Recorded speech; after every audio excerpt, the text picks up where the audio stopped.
Welcome to our series. Padan kita sa pagtuon sa pulong sa Ginoo. Thank you for coming over today, and we just wanna praise God for bringing each one of you. Look at your seatmate. Maybe this is the first time that you have seen him. Okay? Or sa imong mga nasa imong likod. So encouraging to see many of us this morning. Murag nagkasinabot gid right? Um, Praise the Lord that today makapadayon kita sa ato ang kaning gitawag na pribilehiyo nga gihatag sa Ginoo sa ato ang dahil kita sa iyang ngalan, makatod kita sa iyang pulong. And it always excites me every time adlaw nga Domingo kay kini nga panahon magkakita na ita kay usara man gud makita ni sa kasimana and napagay uban nga di ko gyud makita sa kantog na panahon. So in this time we can encourage with one another, and then we can pray for one another, and just be a blessing. Okay, so atong tumong og tuyo sa ato ang pagsimba diri matag adlaw nga Domingo, dili ra gyud basically para makadaig ta sa Ginoo, but para we can be able to warn one another. Kaya mo ba na to?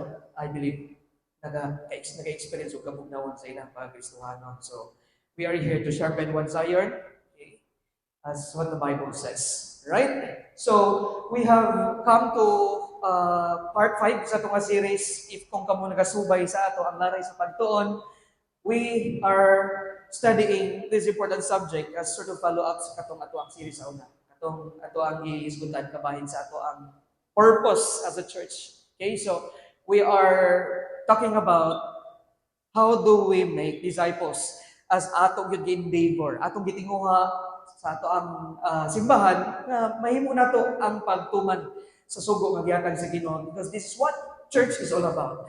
We stop existing. We are not fulfilling what we are supposed to be as a church kung wala nato ni siya ginabuhat. So that's why ang tumutuyog yun ani sa ato ang pagtuon is that para mabalaan nato unsa ka importante kining mo make ta og disciples or mo make ta og mga followers ni Jesus Christ. As we have experienced the life being in Christ, makaingon ba ta privilege kayo kuno nga kita na imong Kristohanon, tinod yun ang gingon sa Ginoo nga Jesus Christ came into this world that they may have life and that they may have it abundantly.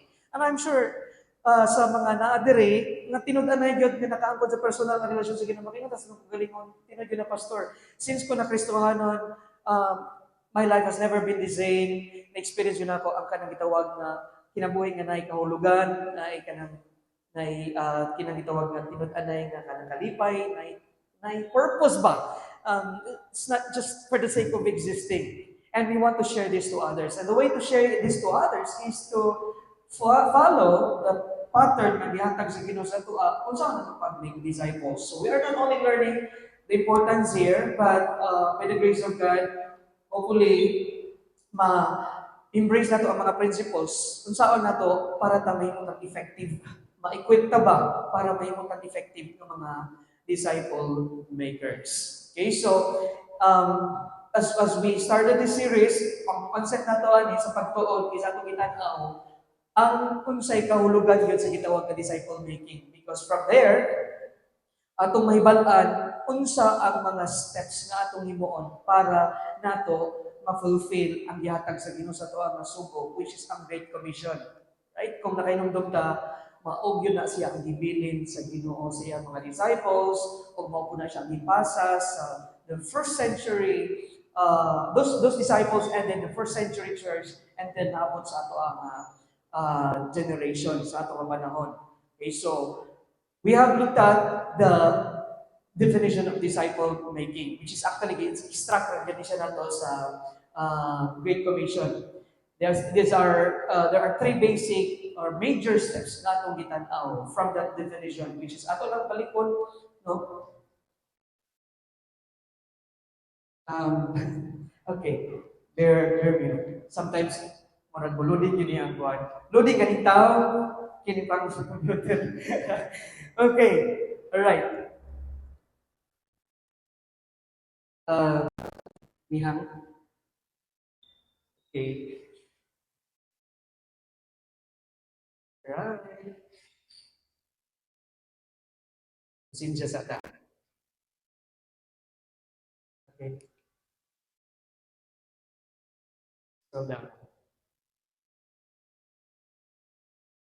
Kung na ni Sharon. Pasok na memorize na ako tapos mga kuan slides.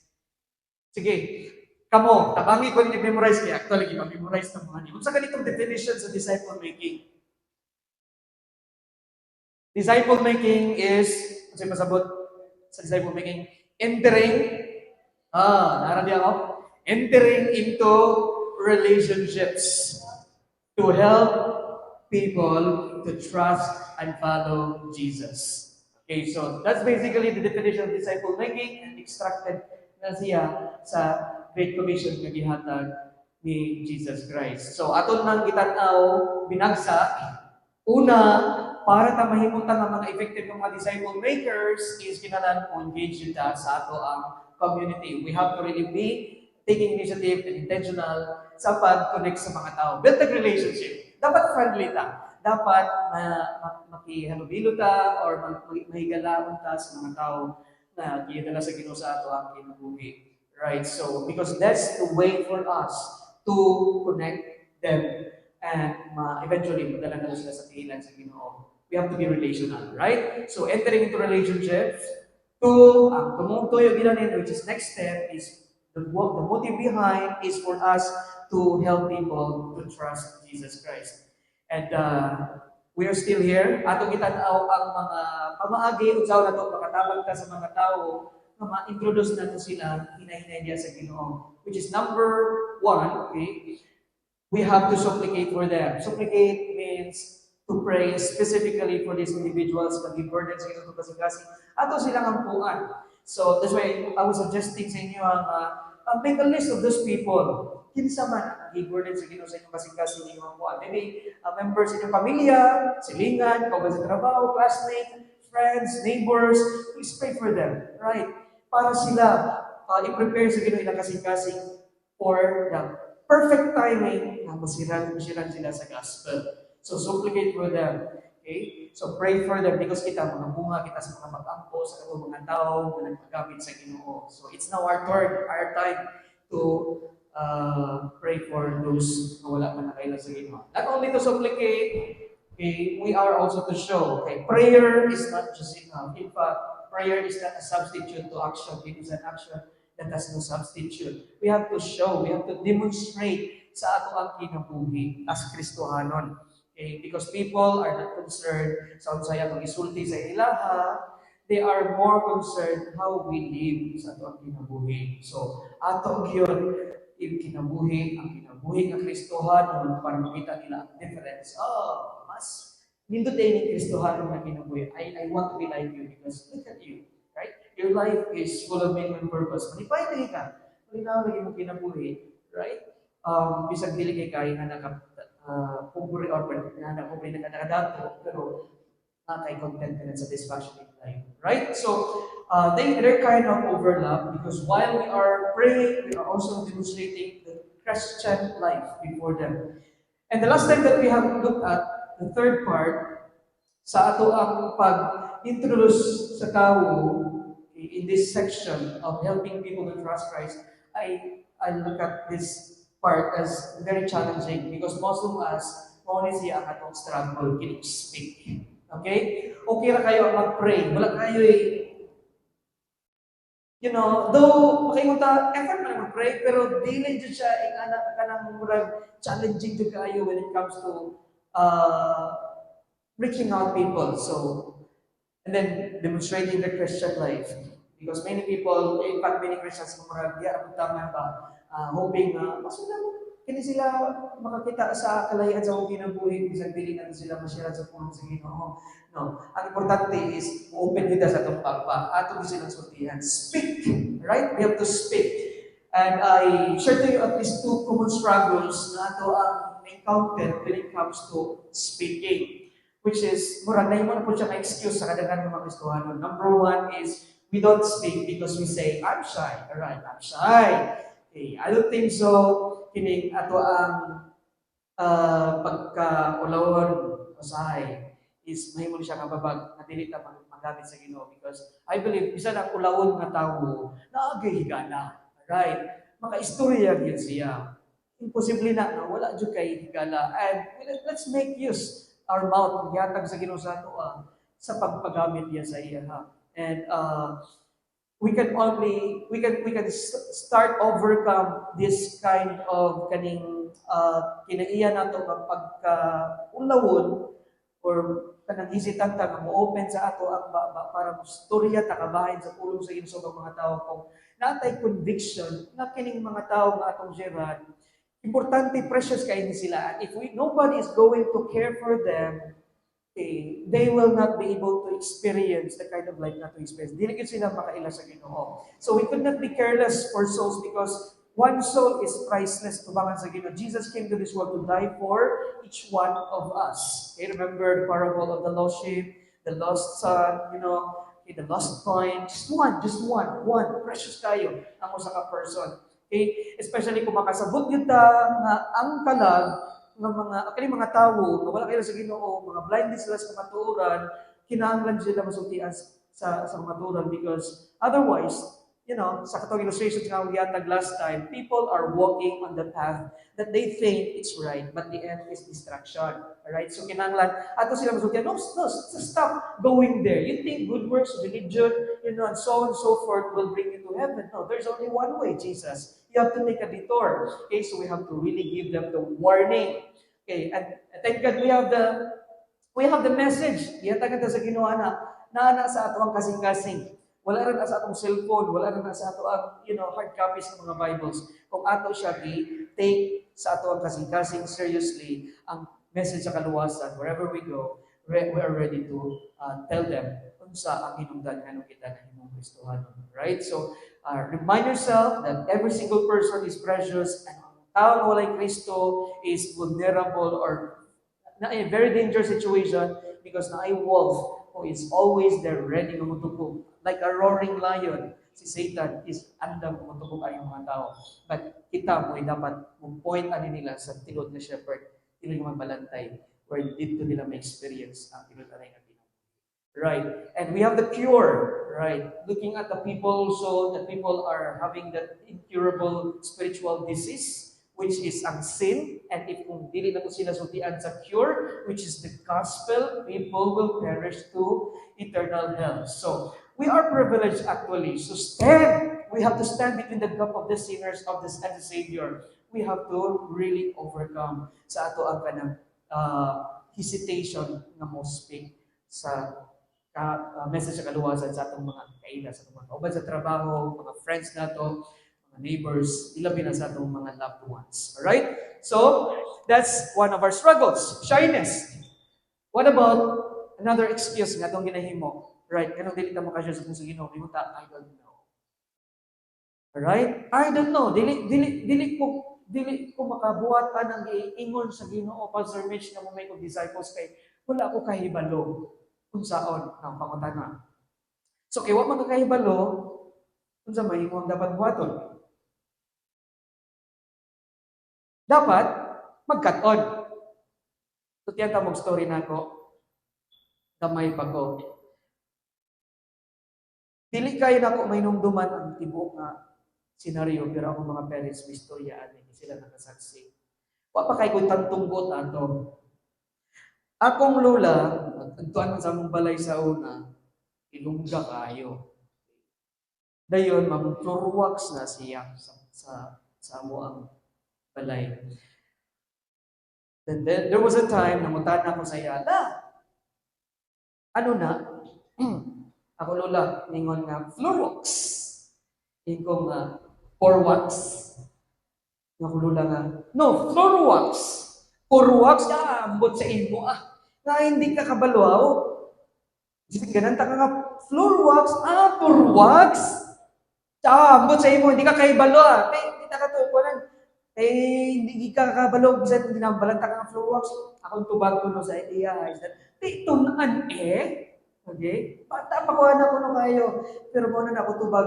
So, nindot na ang attitude actually, kung kita wala kay balo, especially kay balo tang importante na siya, kay there is no other way for us na mahimutang instrument nga gamiton sa Ginoo para sa pagtabang sa uban nga mga tao para sila makaila sa kay Kristo, dapat mutinguha ta nga magkat-on.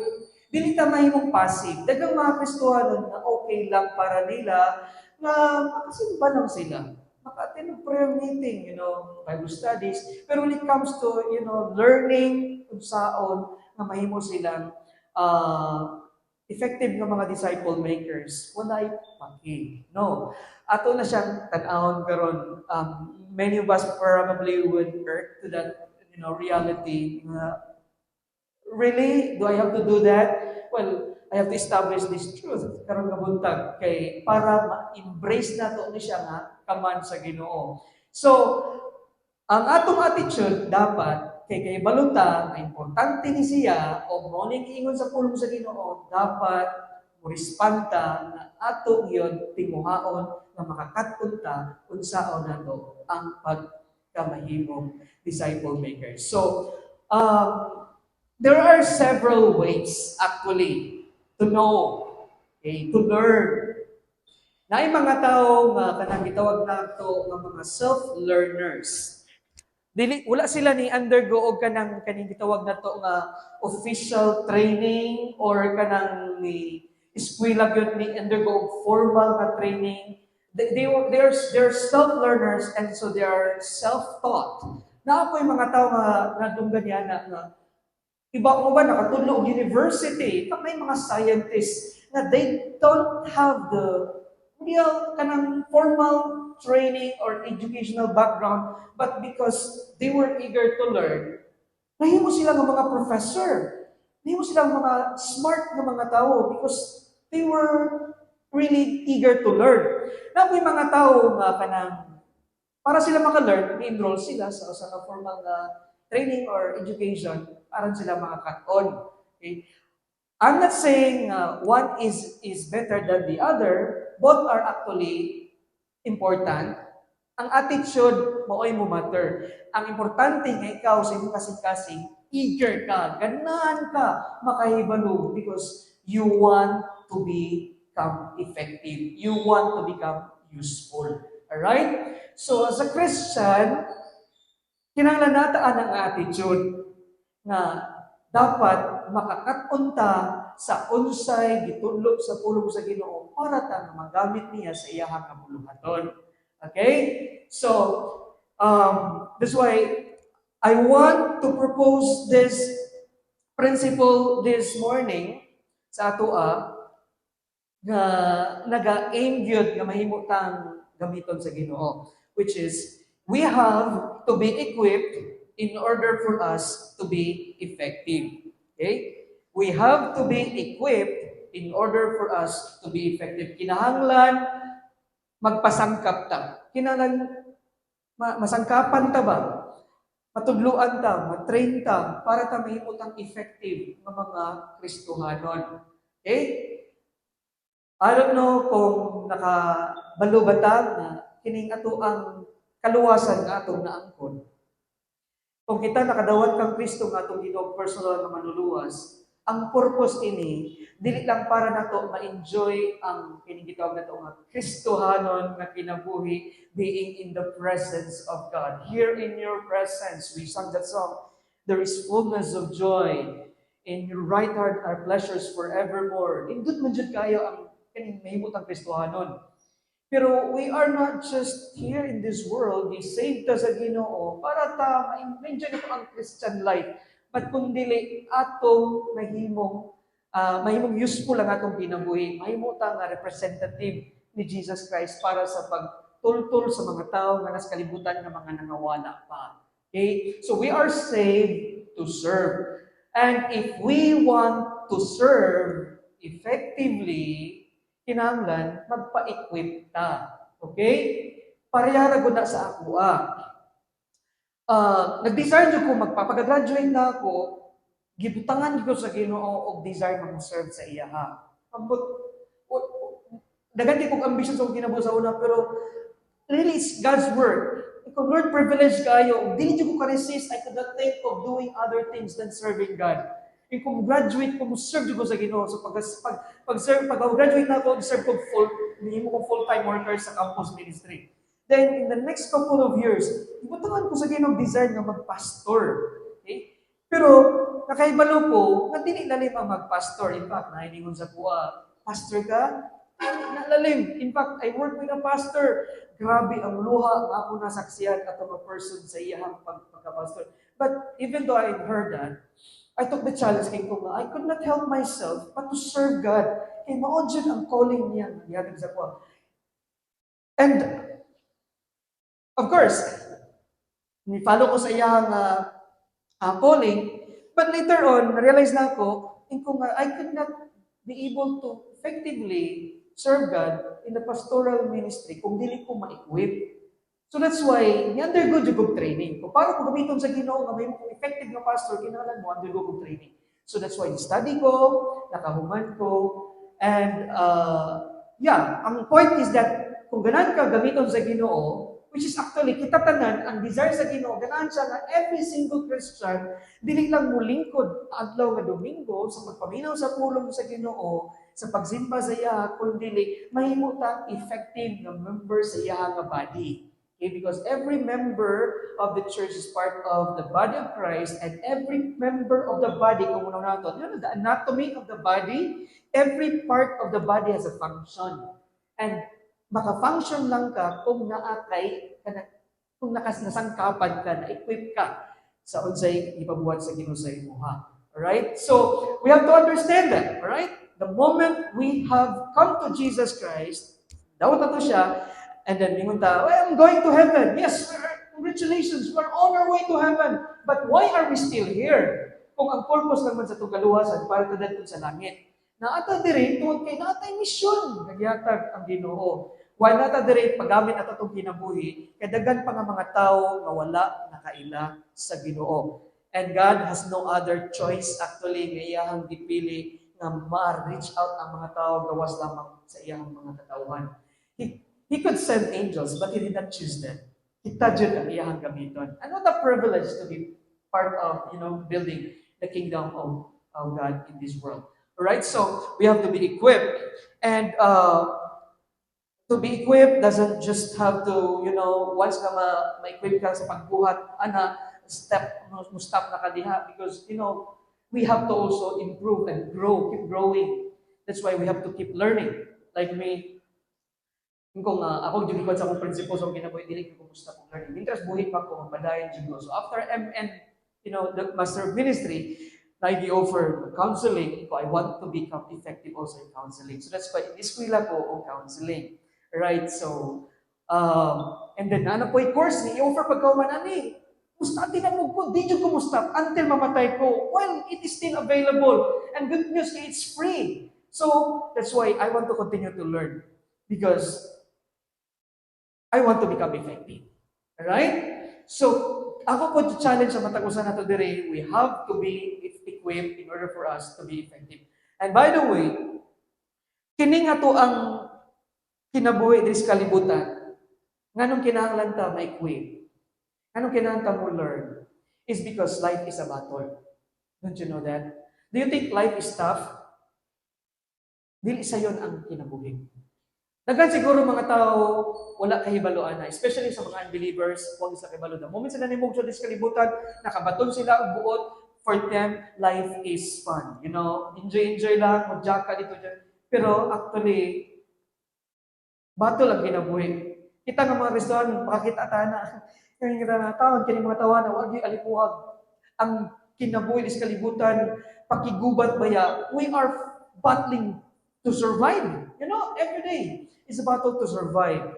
And dili lang po kining para lang ta mabuhi diri sa kalibutan, kinagbattle ta para ka makasurvive. But at the same time, sa pagkinabuhi na unsay maayo. Right? So, if we look at the people in the world, yung tao, dagan kayo mga naduguba ang kinabuhi, mess up, destroyed, because they don't know how to fight the battle.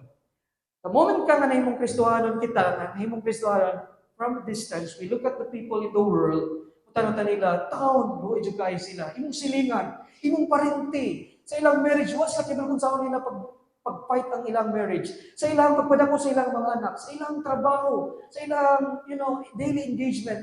May if only they know. Okay? Magkita nga mga Kristohanon, open sa Ginoo atong eyes, malingon ta sa itong galingon, life is really a battle. And thank God that we have the weapon to fight against mga mga pagsulay, mga challenges na ato ang gitubang days kinabuhi.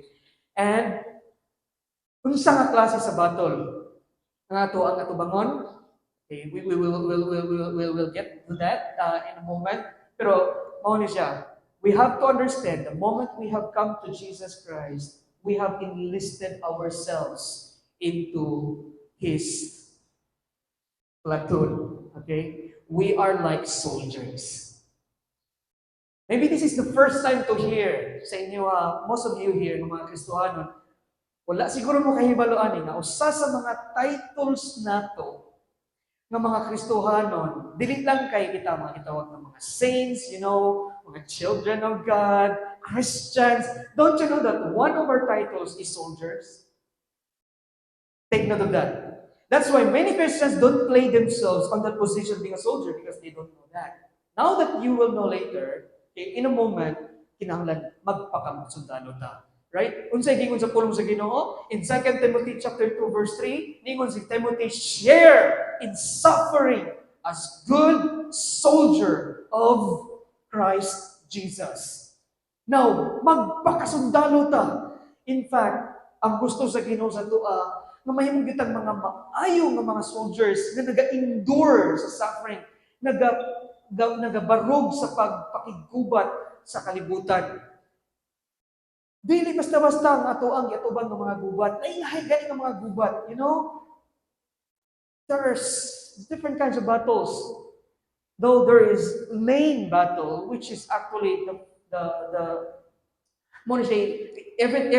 rest of the battles sprang up from that battle. Okay? So, unsa man ang tinod nga battle, okay? We are soldiers of Jesus Christ because we are fighting in this life.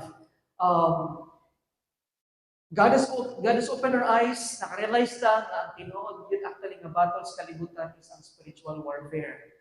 The rest of the battles that we see around, mga gubat sa kalibutan, guma na lang na siya resulta na siya sa tinuod nga battle, nanong na ay mga conflicts between nations, nanong na ay conflicts sa marriage, na ay conflicts sa mga relationships, conflicts sa mga, silingan, nanong man na, tungod kay na ay tinuod na nga battle na nag-exist din sa kalibutan. O kita ng mga Kristohanon, dapat aware ta niya na.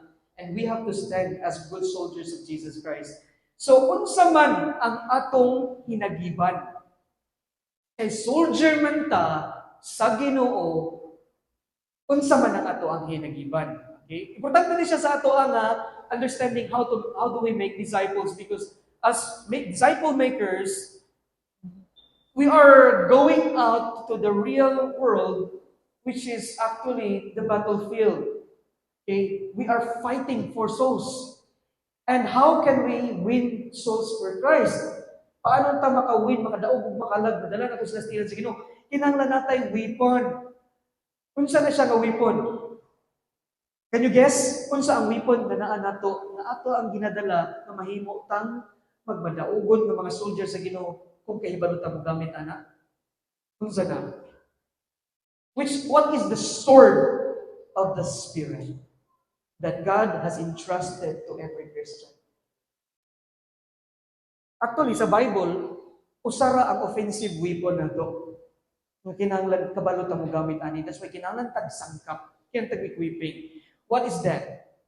Ephesians chapter 6 verse 17, the sword of the Spirit, which is the Word of God.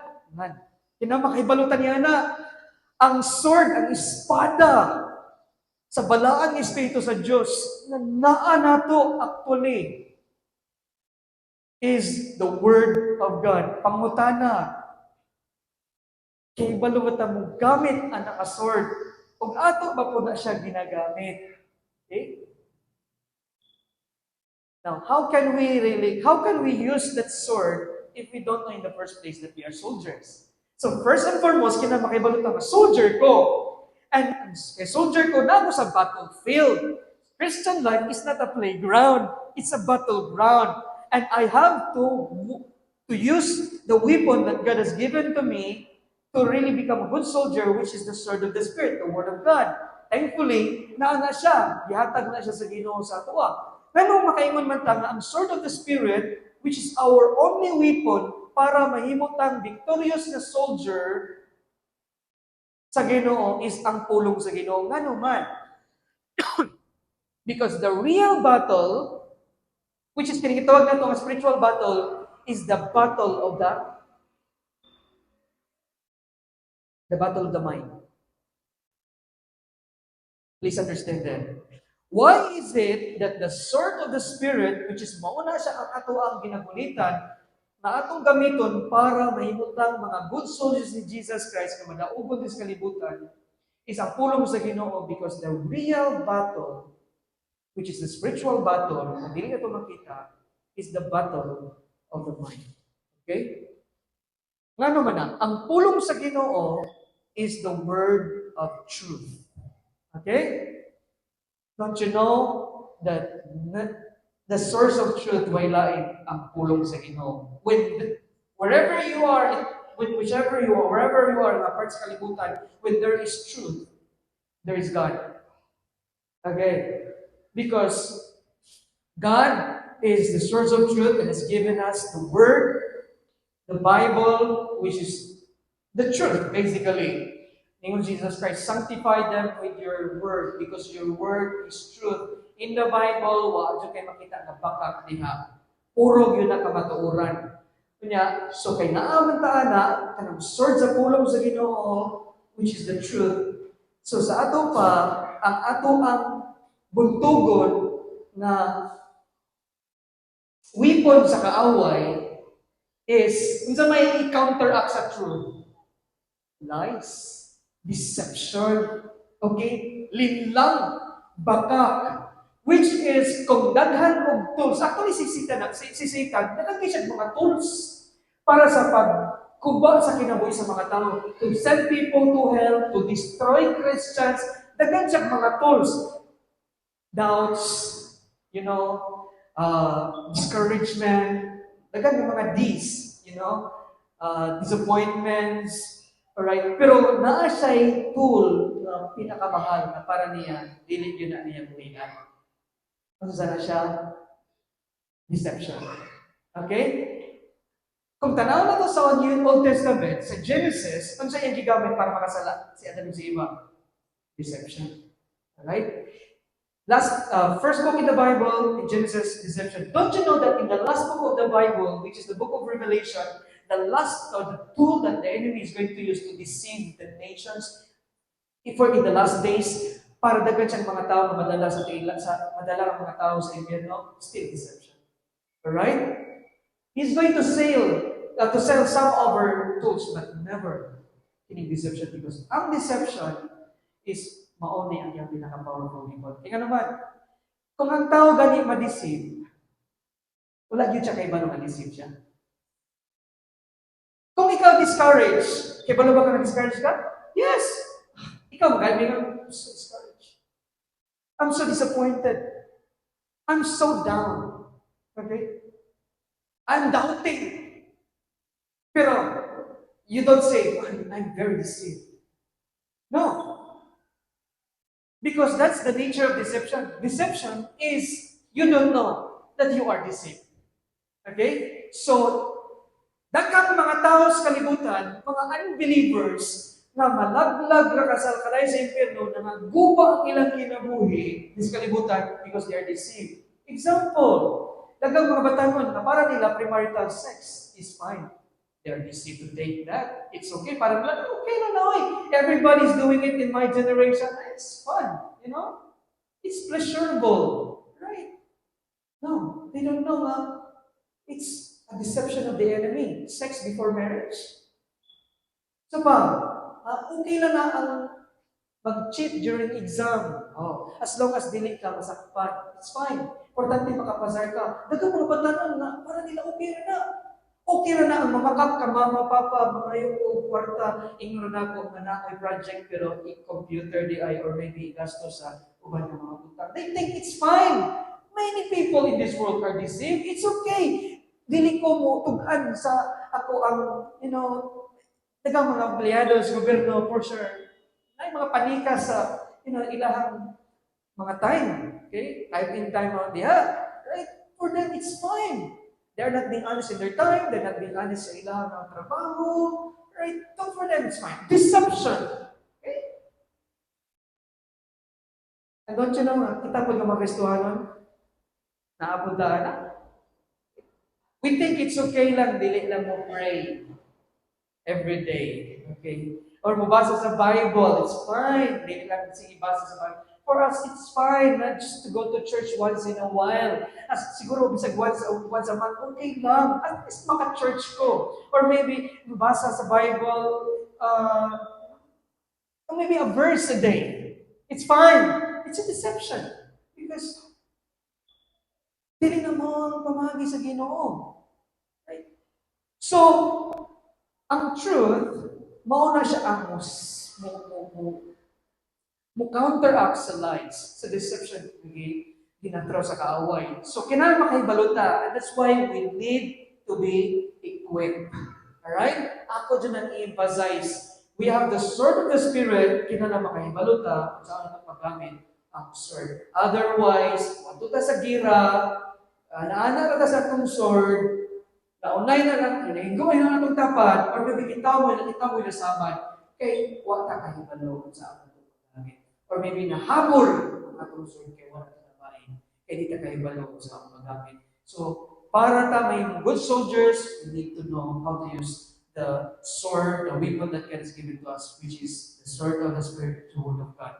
The Bible tells us it's important for us to be equipped, right? In Ephesians chapter 4 verse 11, ako siya atag ibasay sa to karon, and He gave the apostles, the prophets, the evangelists, the pastors, and teachers. Read the word. To equip the saints for the work of ministry, for building up the body of Christ. Okay? Yatagan sa Ginoo ang simbahan o mga gasa na ay mga itong apostles, wala na siya karon exist. Sa una pa na sa panahon sa panahon ni Jesus Christ, but they cease to exist kining mga apostles. Wala na apostles na, kung ay mga tao nagpailan sa mga apostles. That's deception again. Alright? Or naiuban na nagpailan sila kung mga prophets sila. Wala yung mga propeta na. Kung naiuban sila magalingon ng mga propeta sila, that's deception again. Right? So, i-replace na siya karon og mga evangelists and pastors. Alright? Ang purpose, naani sila, is to equip the saints. Okay? So, naay pastor sa church. Ang purpose ng naay pastor sa church is to equip the saints para sa pagbuhat sa ministry. So, ayaw ninyo i-underestimate. Actually, experience na mo og equipping. Every Sunday you come here, just don't listen to the Word of God para ma-feed up mo and you feel better. Kaya pag-ulit ninyo na may madala ng mga truths, mga principles. Every time you hear God's Word, huminaw mo sa pulong sa Ginoo, it's a way to equip you for your life. And not only for your life, para sa inyong kaugalingong kinabuhi, para maka-fight mo sa mga battle sa kinabuhi, but para mo magamit sa Ginoo sa pagtabang sa uban ng mga na-deceive diha sa kalibutan. Okay? So, that's why natay kaning mga leaders sa gibutang sa Ginoo sa simbahan para sa pagsangkap ka nato to work sa puluhaton sa ministry. Kay ang pastor, dili ra mao'y magbahat-buhat sa puluhaton nga nihatag sa Ginoo. Alright? Tanaw niyo din, no? For the work of ministry. So, meaning, tanang Christians, workers. Sakto na doon? Okay, kailangan daw to work, to equip the saints. Kinsa man mga saints? Ang mga santos. Katong nangamatay na ang mga nanay ribulto, sayop, deception diyan mo na. Okay? Ang mga saints ang ibutang diya sa pulo sa Ginoo, mga Christians pasabot na, mga linuwas, and sila mo i-equip kita mga Christians for the work of the ministry. So Christians are workers. Take note of that. So, dili na ta kay soldiers, workers ta. Oh, I thought, Pastor, okay ra na, basta mag-Sunday mo, pakita ra ko, worship ra ko. It's fine. I feel good that week because I'm being a good Christian. No, dili na siya enough.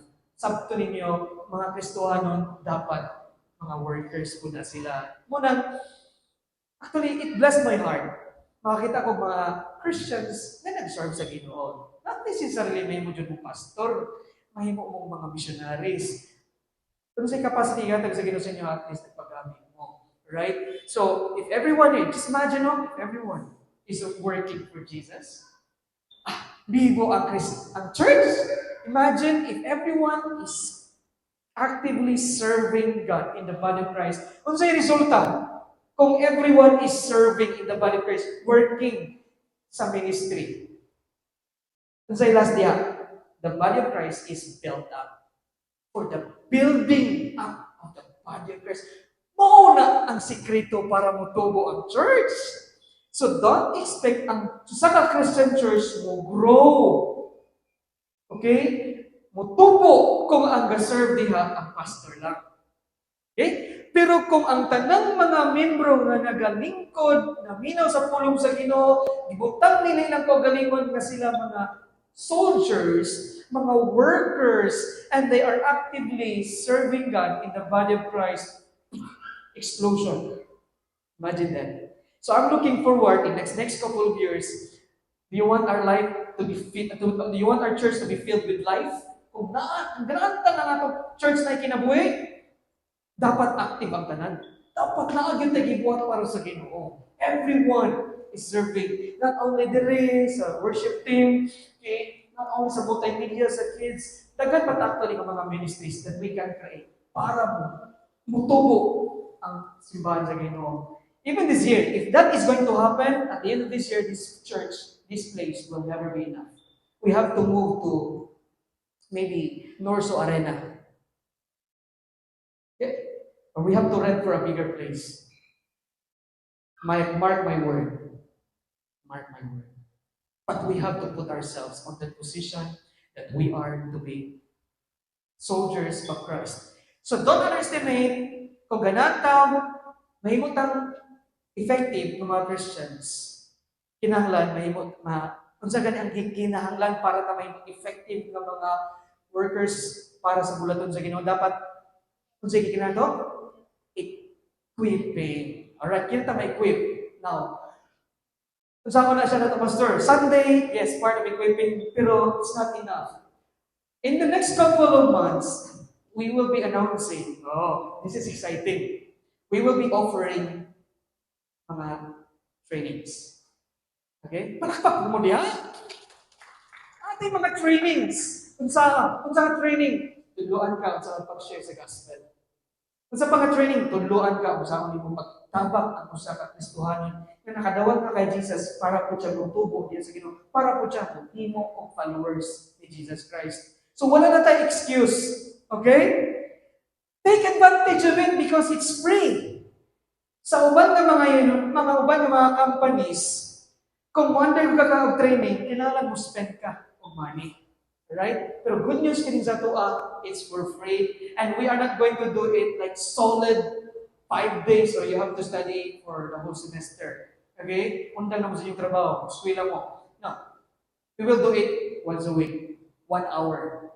Okay ra na? 1 hour once a week. Og dili ko na namo ibutang sa ubang nga adlaw nga kanang busy mo. Sunday ra gyapon. Una-una na itong Sunday, ningon na Ginoo, Sunday is for the Lord. 1 day, 6 days you labor, 1 is for the Lord. Pero pila ra man ta ka oras diri sa church, sa hay kapoy kayo lingkod og 2 oras. Utangan pa ta sa Ginoo. Pila na ka Sundays taga-simba, dili tibok adlaw na ta simbahan. Dagan kay tag-utang sa Ginoo kung una-unahon. Right? Now, 1 hour din amo ang ipangayoan na, and we will be announcing, maybe it will take place in April. Okay? So, but ako jud ipasabot sa inyo take advantage of it kung ganahan ta gamiton sa Ginoo. Alright? Kay mauna ang para lang yun nga required si Jesus Christ gani iyang mga disciples. Ano nakabot ang gospel sa tuwa? Because those people na iyang i-gather, iyang equip. Natin madunggan sa okay lang nagdili mo undergo training, basta filled ka with the Holy Spirit. Deception. Okay? In a way, Pastor, itong mga disciples ni Jesus Christ, mga unlearned man daw sila. Remember, mga fishermen daw sila, mga tax collectors. They have never gone to university. Pero gamit sila sa Ginoo. It's okay not to undergo training and equipping. Basta filled ka with the Holy Spirit, deception. Nalimot mo? Sila mo'y pinaka-privilege. Mas grabe ang equipping na ilang i-undergo because they sat with the masters, with the master's feet. The King of Kings and the Lord of Lords. 3.5 years, they conquered the world. Okay? So don't say, ordinary men will accomplish extraordinary well kung kita willing ta mag-cut on. We will sit down at the feet of the Master. Ako nang gikinahanglan nato today is availability. Okay? Availability. The greatest ability, somebody said, the greatest ability is availability. Okay? Now, don't just say, okay, because there are mga tao, na though mga maayong kayo sila, smart, talented, they have all the resources, but they are not available. God cannot use them. But na yung mga tao, dili kayo mga smart, dili kayo mga dato, dili kayo talented, pero they have the time for God. God will use them. Mingon ang Ginoo, that's my man. The man that God uses is a person who is available. Okay? So don't forget that. I hope ato na i-embrace the principle kung kita ganahan din talaga gamiton sa Ginoo in making disciples. We will continue this series Sunday after next because next Sunday we'll have our Easter sunrise service. Okay? Ang atong Easter sunrise service, it will be announced further dito ron yan sa ato ang Karahan Center. Okay? Alas 6 sa buntag sa iyo. Okay, so sa iyo yun ta mamahaw or dito ka na mamahaw nagsayo kay importante painit mo dahil anak dito dayon. Yeah. Ang atong mga mag-travel og layo, pasensya na gyud katong mga gikan nas Dawis, Sheraton, Kuya. Sorry, sa iyo din atong Easter sunrise kay ato gyud i-feel ka ng sunrise na pag musilak sa adlaw ang resurrection ni Jesus Christ ato gyud tagbo ang adlaw ang pagsusilak sa adlaw. So we will have Easter sunrise service there for maybe 1.5 hours. Then pagkauman padung ka sa beach. Okay, we'll go together for family day and baptism. Okay? Now, proceed ko mga yung mga 10-15 minutes, okay lang? Kumana ka sa atong message karon. And it actually still part of our kaning disciple making. Na-mention mo ganini nato, pero ako ni siyang i-emphasize lang. Kaya naman, naatay baptismal service karong Sunday. Daghan nato diri wala na baptize. Okay? Kinsay mo angkon diri nga wala pa ko na baptize. Isa ang kamo. Ubay-ubay pa nga wala na baptize. Okay, us muna ko kay na yung mga wala nakadungog. Kinsa diri ang wala pa na baptize. Wala ko lingon nga baptismo na butismo na karong Sunday. Ingon ako, kinsa ang wala na baptize? Isa ang kamon. Oh, daghan. Right. Now, I believe one of the reasons kaya wala ka na baptize is wala ka kasabot kung sa baptism. Okay? So, ato na-explain. Gamay lang ko mga 10 to 15 minutes. Kay, nayuban, isitan na mag-baptize kay wala sila sa kamon. It's all, ang notion ng God, kung kag-baptism, bali na kag-religion. Change our religion. It's always associated with religion. Let me tell you, usa na siya sa mga kanang baptism is not. Okay? Baptism is not about religion. Okay? Dili na siya kanang magkagato. Okay, mag-baptismo ka ng bad religion. Ako ikon kung saan yung baptism. Baptism is number 1. Duwara mi siya. Ang ihatag ng point sa inyo. Baptism is ordained by Jesus. Naidwa ka ordinances na gihatag ang Ginoo sa church. Unsa man siya? Lord's Supper. Nakapartik mo Lord's Supper, no? Wala mo kayo mga ordinance na sa Ginoo? O baptism. Kung ingon tag ordinance, commanded na. Gisugo na sa Ginoo. It is commanded by God. So, kay command na sa Ginoo, it's not a choice. You have to obey it. Okay? So, asa na nato makita? Great Commission. Ako ni siya gi-flash sa una. Matthew 28 verse 19, lingon si Jesus Christ, "Go therefore and make disciples of all nations." Dayon, baptizing them in the name of the Father, and of the Son, and of the Holy Spirit. Ang baptism, una sa tanan, mando sa Ginoo. It's not an option. Right? Okay? So, kay mando man, ano sa kaya itong response? Tumanon. So, kung kay balo ka nga mando, nga dili nimo tumanon kung sa tawag nimo. Kusga ko na paliw para di ta maulaw. Okay. Tahan agad gyapon sila. If you know that it's a command but you don't obey it, what do you call yourself? Disobedient. Now, di taganan mahimong mga disobedient na mga Kristohanon. Christian ko naman, disobedient ka, or contradict, no? Kung may kag-Kristohanan ka, then you are serving the master. So, whatever your master says, yes, sir. Okay? So, it's a command by God. So, kay command man na siya, dapat atong tumanon. Okay. Akong ipasabot ninyo, kining baptism, dili siya part sa kaluwasan. Okay? Paro na to ha. Kay basic na yung bandere, naguna-una kay nabaptize na sila sa una, may kagay siguro wala nang isa dire kay para nila nabaptize na sila sa una, pero ang ilang pagsabot sa baptism, mao tay ilahang kaluwasan. Kay naa jud ko encounter ana, kano sa kanaluwas katong gibaptizean ko. Okay. Mo na yung sabtan. Now, ang baptism is not part of salvation. It is separate. Okay. Ang kaluwasan, sa requirements kaluwasan, faith in Jesus. For by grace you have been saved through faith, and that is not of yourselves, it is the gift of God, not of works, lest anyone should boast. So I'm sorry sa mga nagtuo na baptism is part sa inyong kaluwasan, sa tinundanay lang, dili ni pag-insulto sa inyo, pero diyan ikaw, wala siya kanaluwas. Kaya nagsalig ka sa imong baptism. Okay? So, dili to counted. Ang atong makita sa Bible na sequence mao ni. Ang gibautismohan sa Bible ang katong mga nidawat kay Jesus Christ. Dili siya part sa kaluwasan, pero katong mga nidawat kay Jesus Christ nagpabautismo after sila nidawat ni Christ. Kaya naman, because ang baptism is a public identification of your private transaction. Kung atong i-summarize or i-sum up kining teaching sa baptism into one word, basically, ang pasabot na, identification na yun. Na-identify ni mo imong kaugalingon with Jesus na ikaw nahiusan na kang Kristo. And that you have identified yourself that you also being one with the rest of the fellow Christians. Okay? So, it's not transferring to another religion, but it is your identification diya kay Kristo, and you are publicly telling the world, look at me, I am a good Christian. Kung atong tanawan ang word of baptizing diya sa Matthew, pakingon okay, grits to get baptized di ay pag-make of disciples. Ni siya, mura siya gi-equate rapod sa pag-share sa gospel sa una. Kaya naman, sa una ang mga tao sa panahon ni Jesus Christ, wala na sila ilangay.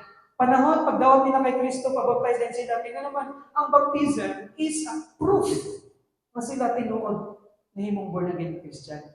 So, sa may langayon. So, sa uban ng mga tao na nagalangay-langay na magpabautismo, bisan sila nakadawat sa Ginoo. Doon na may mga results na iban kani mga bata under sa supervision sa gikanan. Amo po sila gi-discourage na magpabaptize without asking permission from your parents.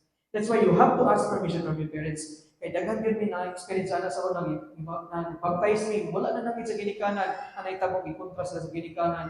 Wala sila gipa-apel pagkabalo sa ginikanan. No, natandog ko na mga ginikanan, wala na namin sa ilaha. Right? Naghimay mo ra og decision, and ang sa una sa ginikanan balhin na ka religion.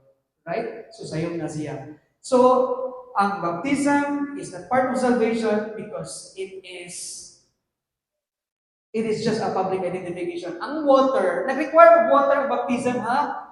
Pero dili siya usa ka pitsil. Which is mo na gitulo sa uban, sprinkling or pouring on the head. No, ang gi-require sa Bible, or makita sa Bible example, is plenty of water. So meaning, Immersion yun.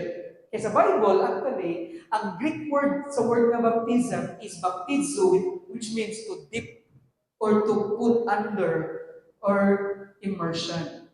So, that's why, and it demonstrates sa ato ang union sa Ginoo, which we will proceed to the second principle or truth. What kung saan ikabahin ng baptism? So, baptism is not only an ordinance na gihatag ni Jesus, but sunod is, it is union with Christ. Okay? Union with Christ. Or it's a symbol sa ato ang pag-iusap ng Kristo. Okay? Asa ko ng verse na Romans 6, verses 3 and 4. Ingon si Paul, do you not know that all of us who have been baptized into Christ Jesus were baptized into His death? We were buried therefore with Him by baptism into death, in order that just as Christ was raised from the dead by the glory of the Father, we too might walk in newness of life.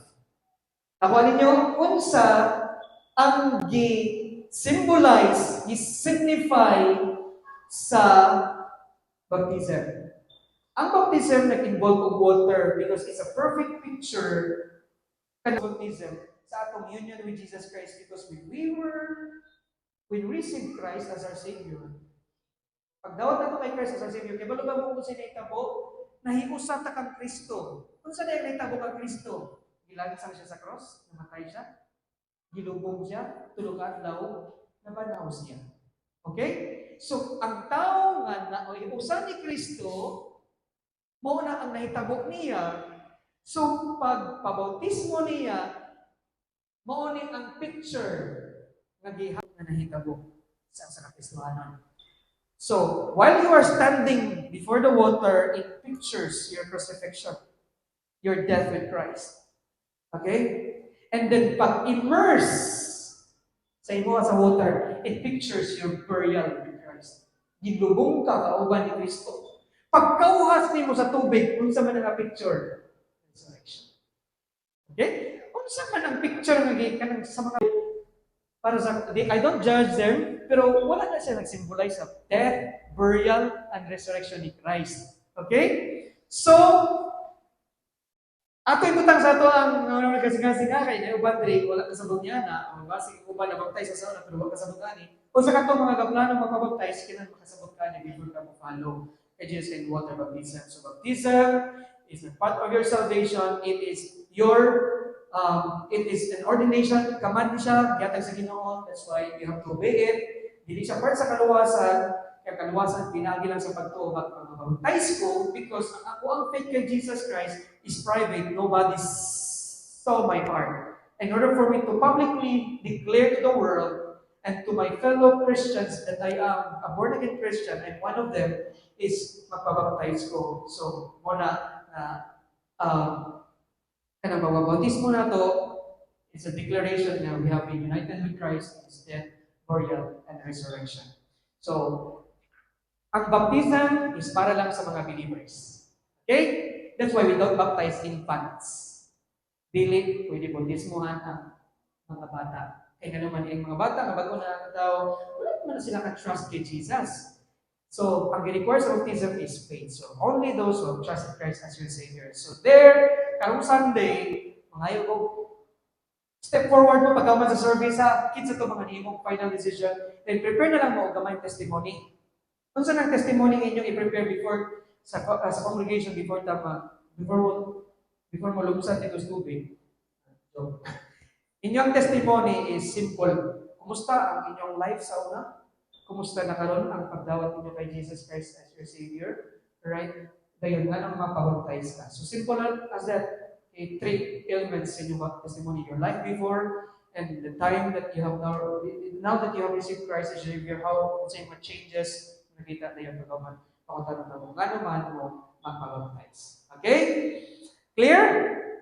Okay, so I hope walay kong sanay. I don't care bisag usara about this one karong Sunday, we will rejoice with you because the Bible says that even just one soul nag-rejoice in heaven. God is pleased with you. Alright? I will turn over to the music